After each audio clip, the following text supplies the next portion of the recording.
Reverend Al, and hello, National Action Network. So let me begin by saying what an honor it is to be with you again today. For decades, under the leadership of Reverend Sharpton, the National Action Network and the people in this room have been on the front lines of the fight for social, racial, and economic justice.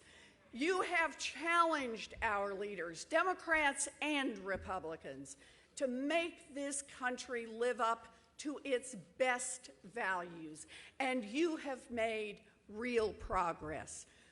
I am here today because as we speak, Donald Trump and the Republicans in Congress are doing everything within their power to normalize hatred, racism, and bigotry. Public conversation has gotten nastier. Voter suppression routinely targets people of color.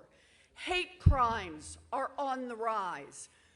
We come to this moment at a time when the stakes are beyond high, when the very soul of our nation is in jeopardy, when we face the fight of our lives.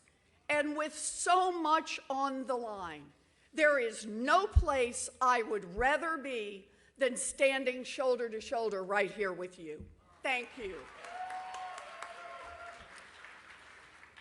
You know, for me, this fight is personal. I grew up out in Oklahoma on the ragged edges of the middle class. My family was a paycheck-to-paycheck family. My daddy ended up as a janitor. My mama worked a minimum wage job at Sears. I have 3 older brothers. They all headed off to the military. That was their ticket to America's middle class. Now, me, I was the late in life baby. I was known as the surprise. And I have had one dream since I was in 2nd grade. I wanted to be a public school teacher. Can we hear it for America's public school teachers? Yep. I knew what I wanted. And just so you all know, I worked on this early. I used to line my dollies up to teach them. I was tough but fair. Always there. But you know, like a lot of folks, I did not live my life in a straight line. My folks didn't have any money for college, but I got a scholarship. Then at 19, I fell in love. Dropped out of school, got married, first husband, took a job answering phones, and like my mother had done. And I thought that would be my life, that I would never get a chance to be a teacher. And then I found a commuter college that cost $50 a semester. And I made it. So I became a special needs teacher. Count me among the blessed because I have lived my dream. I am filled with gratitude. I have lived opportunity. And I am in this fight because I believe in opportunity, not just for those born into privilege. I believe in opportunity for every single one of our children. Yeah. And today, I want to talk about how opportunity gets snuffed out, how it gets taken away, and how we, you and me, how we can expand opportunity for people all across this country. There's a lot we can do, but I just want to focus on one point so we have a chance to get specific about this. Teaching special needs kids is a calling, but I finished the first year visibly pregnant, and back in those days, it meant you didn't get invited back. That's how it was. So there I was at home with a baby, and I got this idea, a crazy idea, that I would go to law school. So I got everything together. It took me a year. I'd take the tests, I'd do the applications, get it all together. And I get right down to the end. We're just a few days before classes start. and I just need one thing left, daycare. But hey, how hard could that be? I searched everywhere. The places were wrong, or the prices were high, or the waiting list was a mile long. And finally, we're down to, it's just less than a week before classes start, and I found a good place that we could afford. There was only one problem. They only took children who were dependably potty trained. I had a not quite 2-year-old and just a few days left. I stand before you today courtesy of 3 bags of M&Ms and a cooperative toddler. You know, otherwise I wouldn't be here. But here's the thing. Child care never stopped being an issue.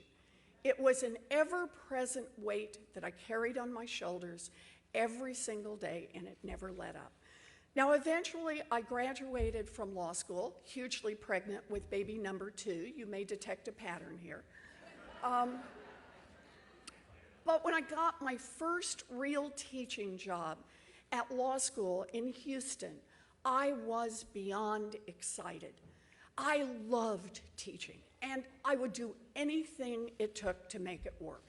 Taking care of the little ones, cooking and cleaning, doing laundry at 11 o'clock at night. It was hard, but I could do hard. It was exhausting, but I could do exhausting. The thing that got me down, childcare. One memory is still burned into my brain. Going in late in the afternoon to pick up Alex, he was the younger one, from daycare, and there he was, dirty face, miserable in a soggy diaper. I try to lay him down to change him.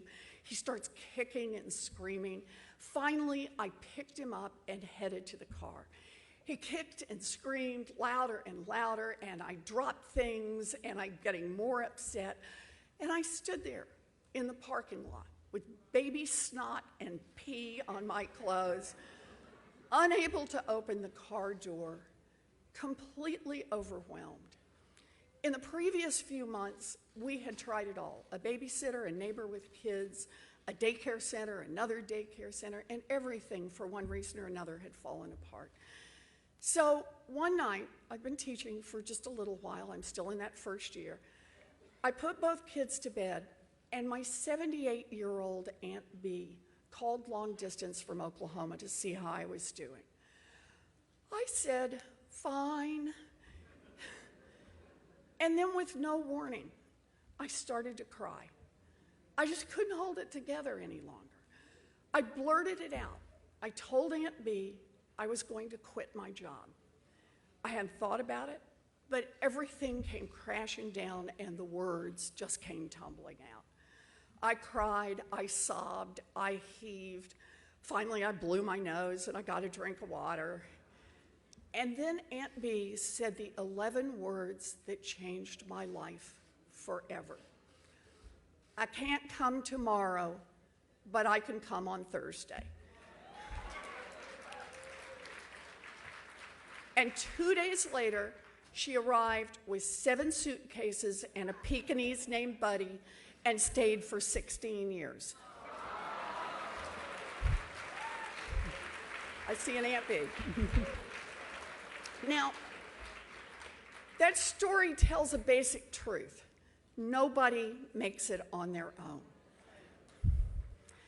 And it tells a second basic truth. Without childcare, millions and millions of families simply won't make it at all. Now, if every working mom in the country had an Aunt B, we'd all be good. But that's not the case. And I know how lucky I was to have my Aunt B save the day. But think about the moms in America who don't have an Aunt B. Women working day and night, constantly worried about their children. Are they safe? Are they happy? Are they getting a first-rate educational chance that's going to give them a good start in school? Those questions gnaw on any mom, but they particularly gnaw on the moms who don't have great child care. High-quality child care is out of reach for way too many families in this country. but it is even further out of reach for African American families struggling to make ends meet. In more than half the states in America, 1 year of child care costs more than a year of in-state tuition at a public university. Think about that. On average, child care for one child costs the median African American household 22% of their income. 22%. Try building a budget around that. The numbers tell the story. Black women are more likely to be breadwinners for their family, are more likely to work more, are more likely to get paid less, and are the least likely to be able to afford decent child care. And this is not just an accident of statistics. It is the legacy of decades of systemic discrimination against Black women. Discrimination in pay, discrimination in housing, discrimination in finance, discrimination in health care. You pile all that together, then make high-quality child care expensive and hard to find, and it is little wonder that child care, or the lack of good child care, holds back one generation after another in communities of color. This is just plain wrong. We are the richest country in the history of the planet. Access to high-quality child care and education during the early stages of a child's life should not be a privilege reserved for the children of the rich. It should be a right for every single child in America. And that's why I'm proposing a big structural change. Universal child care and early education for all our babies. Now, I know that Reverend Sharpton takes this platform seriously. This is not the place for talk. This is the place for action. A real plan that we could pass into law. So I want to tell you how this plan works. For starters, we expand our network of locally licensed child care centers, preschool centers, and in-home child care options. The federal government already provides child care for all military families, and we have 900,000 kids in top-notch Head Start programs, so we have something to build on. Right now, well-to-do parents are sending their 5-year-olds, their 4-year-olds, their 3-year-olds to preschool, where they get ready for what's coming.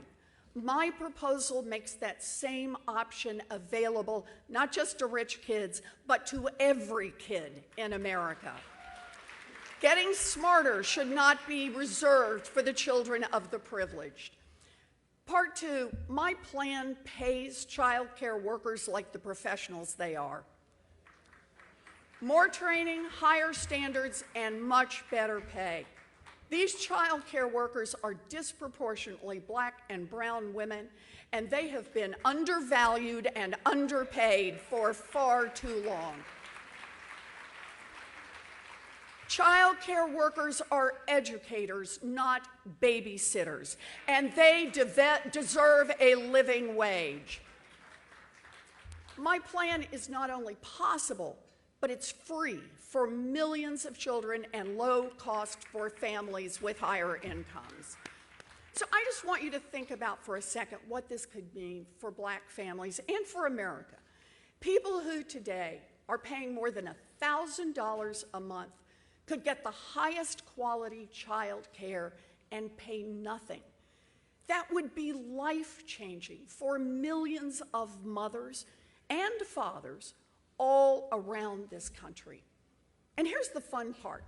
We already know how to pay for it.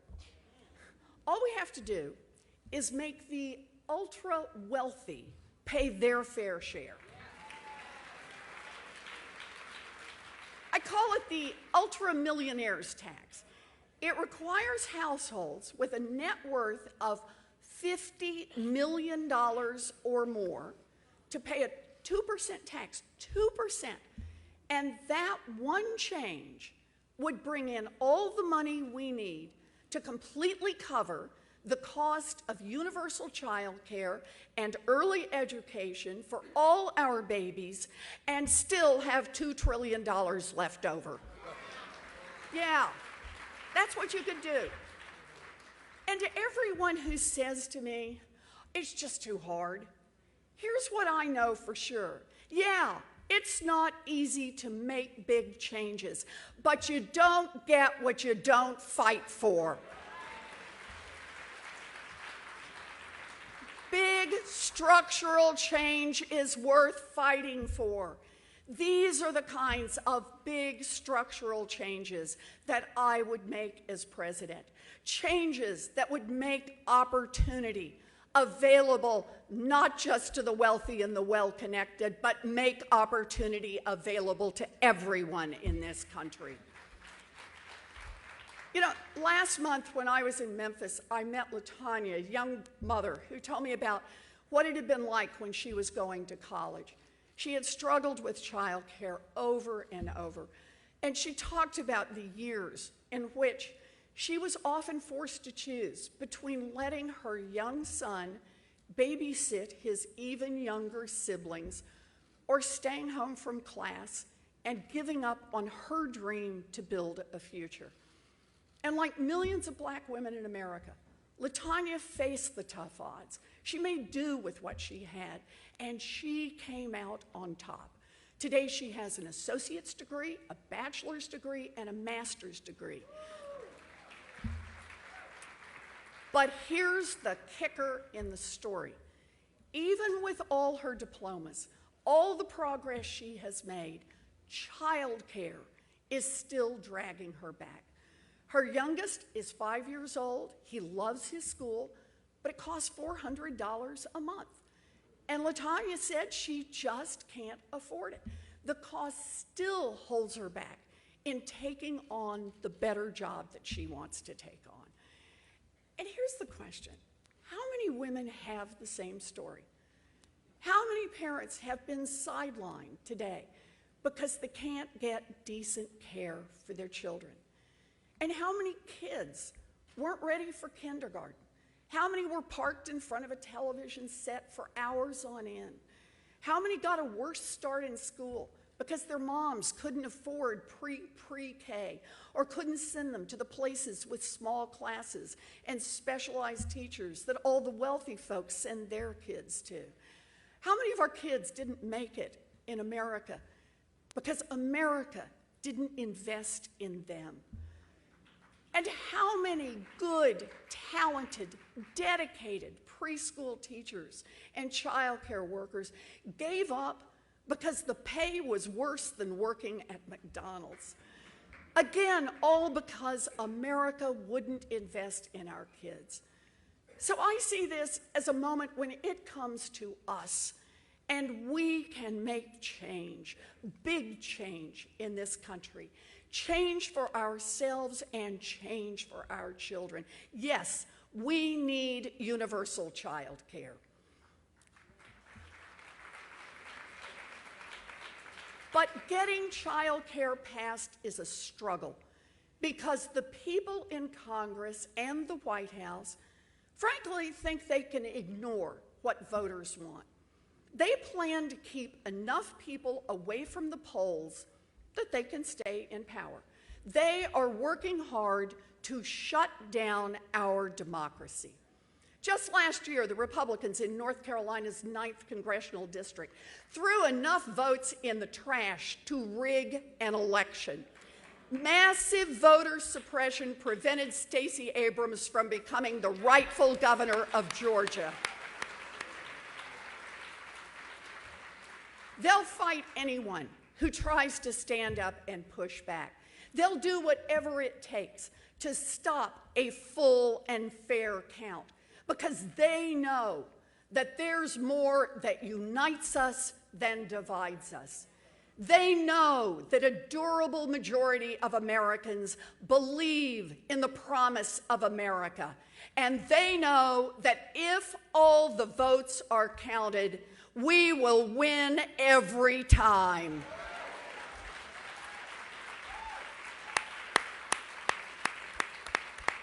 So what's our job? Our job is to fight back. We need a constitutional amendment establishing a nationally recognized right to vote and a right to get that vote counted. And I'm going to tell you something else, too. I'm not running for president just to talk about making real structural change. I'm serious about getting it done. And part of getting it done means waking up to the reality of the United States Senate. Last year, the Senate passed a bill that would make lynching a federal crime. Last year, 2018. Do you know when the first bill to make lynching a federal crime was introduced? 1918. 100 years ago. And it nearly became the law back then. It passed the House in 1922, but it got killed in the Senate by a filibuster. And then it got killed again, and again, and again. More than 200 times. An entire century of obstruction because a small group of racists stopped this entire nation from doing what is right. For generations, the filibuster was used as a tool to block progress on racial justice. And in recent years, it's been used by the far right as a tool to block progress on everything. I've only served one term in the Senate, but I've seen what's happened. We all saw what they did to President Obama. I've watched the Republicans abuse the rules when they're out of power and then turn around and blow off the rules when they're in power.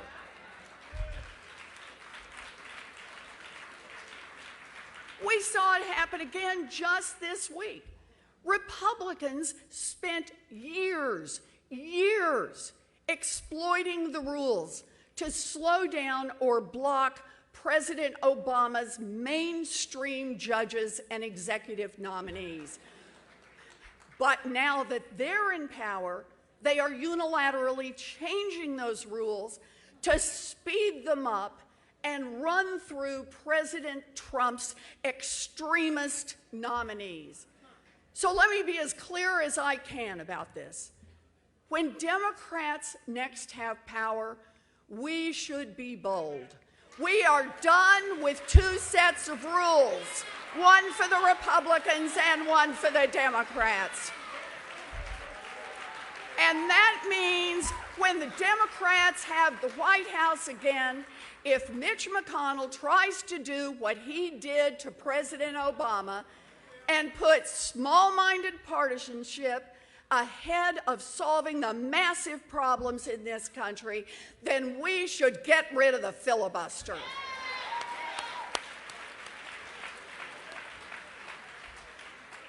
We can't sit around for 100 years while the rich and powerful get richer and more powerful, and everyone else falls further behind.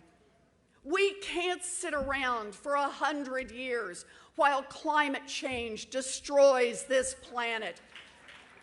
We can't sit around for 100 years while corruption pervades every nook and cranny of Washington. And we can't sit around for another 100 years while too much of a child's fate in life still rests on the color of their skin. Enough with that. When we win this election, we will make the changes that we need to make in this country. We come to this fight for childcare and for so much more. We come to this fight to build an America of our best values. And none of this will be easy. In fact, people will tell us to quit now. It's just too hard. But you don't get what you don't fight for. And yes, we can tax the billionaires. Come on. We can. This is possible. And yes, we can provide universal child care in pre-K for all of our babies. And yes, we can ensure that every citizen gets to vote and that vote gets counted. And yes, we can become an America where the government represents the will of the people, all of the people. We can do this. Yeah, it'll be hard, but this is our moment in history. This is our chance. This is when we are called to make bold change. This is our time to dream big, to fight hard, and to win. Thank you.